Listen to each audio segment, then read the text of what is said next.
Have you ever had all the signs of rheumatoid arthritis, the joint pain, the morning stiffness, yet the treatment just didn't work for you? What if your arthritis story wasn't RA at all? Let me begin with a story. I have a patient who came to me with joint pain and morning stiffness. We started treatment, but her fever kept spiking every evening, and she had this faint colored rash that appeared and then suddenly disappeared. The usual medication for rheumatoid arthritis didn't help. That's when I stopped and asked the question every doctor should ask when things don't fit. Could this be something else? And it turned out it wasn't rheumatoid arthritis at all. It was adult-onset Still's disease, or Aosd, a rare condition that mimics rheumatoid arthritis but tells its own story through fevers, rashes, and high degree of inflammation compared to rheumatoid arthritis. Today, I want to help you understand the difference between those two conditions so that you can recognize your own story sooner and find the right map moving forward. Before I start, please download your free guide, the 3 critical things to do and 3 dangerous things to avoid after your diagnosis of rheumatoid arthritis so that we can help you. And plus, we have a bonus gift for you, a free chapter from our book, The Holistic Rheumatoid Arthritis Guide, which you can find in the link below. Hello all RA warriors. I'm Dr. Ananta Subedi, your rheumatologist and your guide here at the Rheum Doc. Now, the first question to ask is, how are these conditions similar? Both rheumatoid arthritis and adult-onset Still's disease can cause joint pain, stiffness, swelling, and fatigue. Both are highly inflammatory and autoimmune in nature, but there is some differences in the pattern. RA often tend to affect small joints symmetrically, both hands, both wrists. The stiffness lasts over an hour in the morning, and then the pain eases a bit with movement. And Still's disease can look very similar early on, but it often comes with other systemic clues that RA really comes with. That includes high spiking fevers, especially in the evenings, a pink rash that appears and disappears, sore throat, enlarged lymph glands in your neck and other part of your body, or the enlargement of the liver and the spleen. Now, let me pause there and ask you an important question. Have you ever had these unexplained fevers or rashes with your joint pain? Please comment below. Your story might help others understand these diseases. Now, let me go a little more deeper to understand what really happens in our body in these conditions. Let's start with rheumatoid arthritis first. RA is primarily an autoimmune disease where your immune system mistakenly attacks your joints. And blood tests often show up with rheumatoid factor and then the anti-CCP antibodies. These are the clues of autoimmunity. In contrast, adult-onset Still's disease is more of an autoinflammatory disease driven by overactive innate immune system releasing massive amount of inflammatory chemicals called cytokines such as IL-1, IL-6, and ferritin. Now, I know you might be confused with all of these terms, but one key finding is, or the key difference is, adult-onset Still's disease is not truly an autoimmune disease, meaning we don't see those clues of the blood marker like rheumatoid factor or anti-CCP.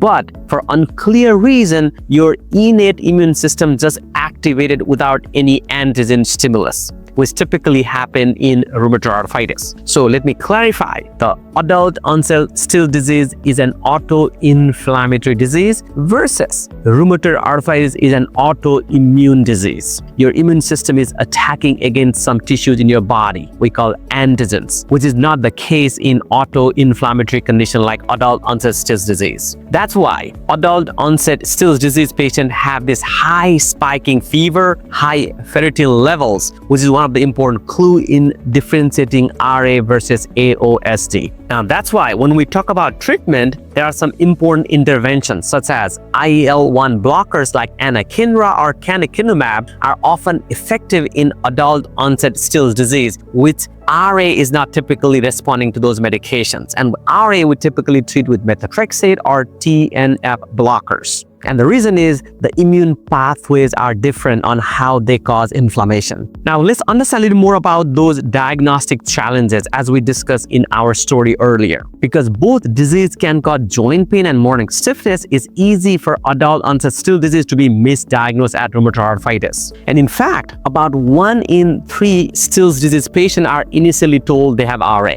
but the test tells us the truth eventually. Usually, the rheumatoid factor and anti-CCP usually are positive, which are negative in Still's disease. Ferritin level is extremely high in adult-onset Still's disease. ESR and C-reactive are very high in Still's disease, but comparatively lower in RA. And the white blood cell counts are often very elevated in Still's disease, which is not common in rheumatoid arthritis. When the symptoms don't respond to typical RA medications, that's one of the other clues to step back and re-evaluate for the right diagnosis. As I tell my patients, the hardest part of medicine isn't knowing what it is, but knowing what it is not. So you need to give your rheumatologist the right data, the information, your symptoms that can help them make the right diagnosis. So always work closely with your rheumatologist to find the right diagnosis. One of my patients, let's call her Maya, she was convinced that she has RA because of her joint pain. Her joint ached and she could not grip in the morning her cup of coffee. But what stood out was her evening fevers and rashes that vanished by the morning. Based on her symptoms, we diagnosed her with adult-onset Still's disease and started treatment with IL-1 targeted therapy. And within weeks, her fever stopped, her joint softened, and her energy began to return. Meanwhile, let me talk with another patient. Her name is Ria and had similar stiffness and pain, but her lab test showed positive rheumatoid factor and positive anti-CCP tests. In her case, we made the diagnosis of rheumatoid arthritis, started her on treatment with methotrexate and early DMARD therapy, which gave her remission within months. Now, you got a point. It's a similar joint pain, but the different road ahead and different treatment plan for those two diseases. But the good news is, both RA and adult-onset Still's disease are treatable conditions. Both respond best with early targeted care and lifestyle changes based on our NESCAR framework: nutrition, exercise, sleep, managing stress, checkpoint, avoiding risky substances, and creating a positive relationship with yourself and with your family. And for Still's disease, reducing inflammation with the right biologic therapy is the key.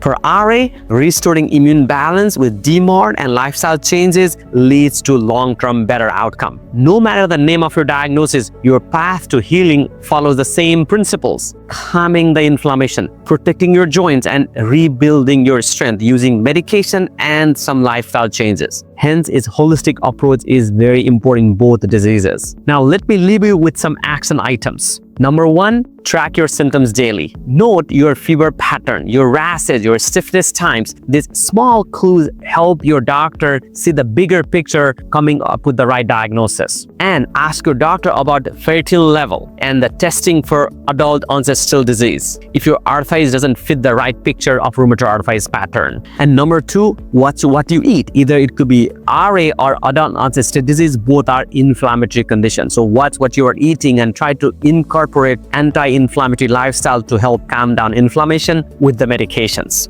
And the number 3 is your checkpoint. Always check with your doctors. If your symptoms are not improving with the usual treatment, always ask the question, is this the right disease? So that they can reassess, your rheumatologist can reassess the diagnosis so that there is no misdiagnosis. That is very, very important. Now, RA warriors, whether you have rheumatoid arthritis or adult-onset Still's disease, please remember, the right diagnosis is the first step towards right healing. So always work closely with your doctors. And for all those RA warriors, please don't forget to download the free guide, 3 critical things to do and 3 things to avoid with your diagnosis of rheumatoid arthritis, plus a bonus of free chapter from our holistic rheumatoid arthritis guidebook, which will help you understand more about those signs, symptoms, and how do we manage rheumatoid arthritis. And don't forget, we move from pain to possibility with all those tools we are providing it to you. And please don't forget to like, subscribe, and then share these videos to other people who are suffering from arthritis condition like yours. And please stay strong, and I'll see you in the next video. Bye-bye.